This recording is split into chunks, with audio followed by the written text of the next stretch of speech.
शिवजी ऐसन गुरु जगत में न पैबू पछतैबू बहना।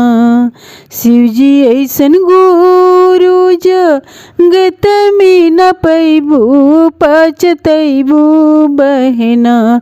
बन जा शिव गुरु के शिष्या तारी जैबू बहना।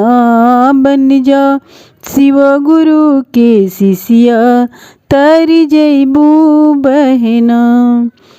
कोठवाया टरिया सब संग नाही जइहे पछतैबू बहना। पछतैबू बहना। बन जा शिव गुरु के शिष्या तारी जैबू बहना। बन जा शिव गुरु के शिष्या तारी जैबू बहना। धनवा दौलतिया सब संग नाही जइहे पछतैबू बहना। पछतैबू बहना। बन जा शिव गुरु के शिष्या तारी जैबू बहना। बन जा शिव गुरु के शिष्या तारी जैबू बहना।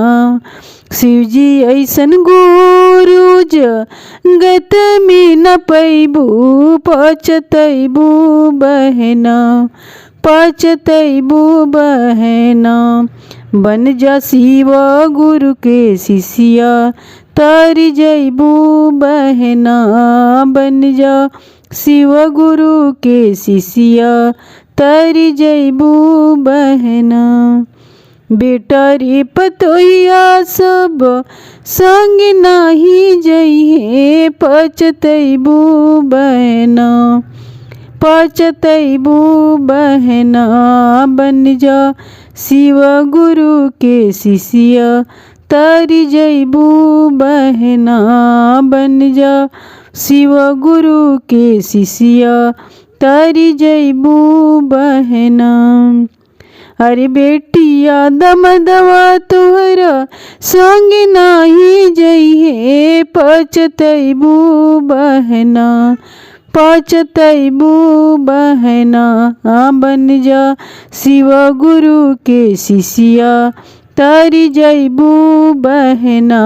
बन जा शिव गुरु के शिष्या तारी जैबू बहना। शिवजी ऐसन गुरु जगत में न पैबू पछतैबू बहना।